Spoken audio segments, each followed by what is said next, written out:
ভয়াবহ ক্ষেপণাস্ত্র হামলায় আবারও কেঁপে উঠল ইসরায়েল। দেশটির প্রধান বিমানবন্দর বেন গুরিয়ন অনির্দিষ্টকালের জন্য বন্ধ ঘোষণা করা হয়েছে। ইয়েমেনের সশস্ত্র বাহিনীর ক্ষেপণাস্ত্র হামলার পর ইসরায়েলি বিমান চলাচল কর্তৃপক্ষ এই সিদ্ধান্ত নেয় বলে জানিয়েছে প্রেস টিভি। আগত ও প্রস্থানে সব ফ্লাইট বাতিল করা হয়েছে এবং বিমানবন্দরটি পরবর্তী নির্দেশ না দেওয়া পর্যন্ত বন্ধ থাকবে বলে জানানো হয়েছে। রোববার ভোরে আরবভাষী আন্তর্জাতিক সংবাদ মাধ্যমগুলো জানায়, হামলার পর ইসরায়েল অধিকৃত অঞ্চলগুলো কার্যত আন্তর্জাতিক আকাশপথ থেকে বিচ্ছিন্ন হয়ে পড়েছে। ডেড সি এলাকার বিভিন্ন স্থানে বিমান হামলার সতর্কতা সংকেত বাজতে শুরু করে, তবে এখন পর্যন্ত হতাহত বা ক্ষয়ক্ষতির কোনো আনুষ্ঠানিক প্রতিবেদন পাওয়া যায়নি। বান্ডেল থাকলে প্রতি সেনমানিতে টাকা বাঁচবে। বিকাশ সেনমানি বান্ডেল কিনে জিতুন প্রতি লেনদেনে।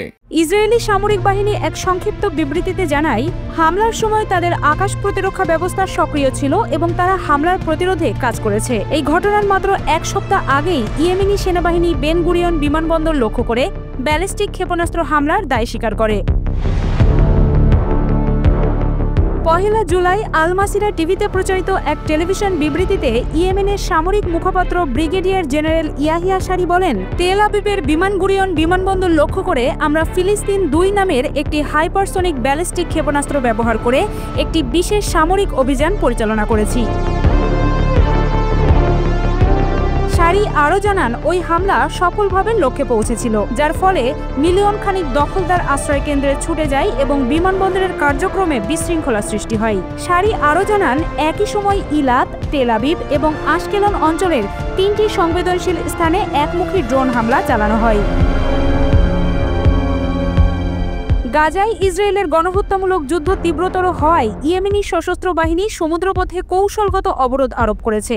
এর মাধ্যমে তারা ইসরায়েলের সামরিক সরঞ্জাম পরিবহনে বাধা সৃষ্টি করতে চায় এবং আন্তর্জাতিক সম্প্রদায়কে গাজায় চলমান মানবিক বিপর্যয়ের দিকে নজর দিতে বাধ্য করছে।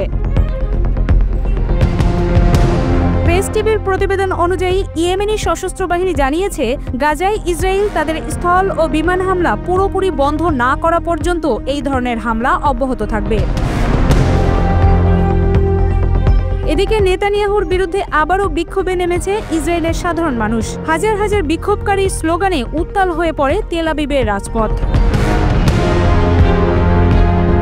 গাজা উপত্যকা থেকে জিম্মিদের মুক্তির দাবিতে রাস্তায় নামেন হাজার হাজার ইসরায়েলি নাগরিক। তেল আবিবের রাজপথে কয়েক ঘণ্টাব্যাপী বিক্ষোভ প্রদর্শন করেন তারা। বিক্ষোভকারীরা সরকারের কাছে একটি পূর্ণাঙ্গ ও চূড়ান্ত বন্দি বিনিময় চুক্তির দাবি জানান, যাতে জীবিত ও মৃত সব জিম্মির মুক্তি নিশ্চিত হয়। ইসরায়েলি দৈনিক ইয়েদিওত আহরনত জানায়, বিক্ষোভকারীরা এমন একটি চুক্তির দাবি জানাচ্ছেন যা হবে পূর্ণাঙ্গ, বাছাই ভিত্তিক নয়। তারা হামাসের সঙ্গে একটি সামগ্রিক ও পূর্ণাঙ্গ চুক্তি চেয়ে সরকারের ওপর চাপ সৃষ্টি করছেন। জিম্মি পরিবারের অনেক সদস্যও এই বিক্ষোভে অংশ নেন। তারা স্লোগান দেন, যাতে আংশিক চুক্তির মাধ্যমে অল্প সংখ্যক ব্যক্তিকে ছাড়া অন্যদের অবহেলিত না করা হয়। কয়েকজন স্বজন মঞ্চে উঠে বক্তব্য দেন এবং প্রধানমন্ত্রী বেনিয়ামিন নেতানিয়াহু সরকারের প্রতি আহ্বান জানান, যেন আর কোনো বিলম্ব না করে একটি পূর্ণাঙ্গ চুক্তিতে পৌঁছাতে ত্বরান্বিত উদ্যোগ নেওয়া হয়। এ সময় ইসরায়েলি সরকার ঘোষণা করে, তারা কাতারের রাজধানী দোহায় হামাসের সঙ্গে বন্দি বিনিময়ের বিষয়ে আলোচনার জন্য একটি প্রতিনিধি দল পাঠাচ্ছে। হামাসের পক্ষ থেকে ইতিবাচক সাড়া পাওয়ার পর এই সিদ্ধান্ত নেওয়া হয়েছে। ইসরায়েলি রাষ্ট্রীয় সম্প্রচার সংস্থা জানায়, মধ্যস্থতাকারীরা উভয় পক্ষের মধ্যে মতপার্থক্য কমে আসায় একটি চুক্তির সম্ভাবনায় আশাবাদী। এদিকে প্রধানমন্ত্রী নেতানিয়াহু রোববার যুক্তরাষ্ট্র সফরে যাচ্ছেন বলে জানিয়েছে ইসরায়েলি সংবাদ মাধ্যম হারেটস।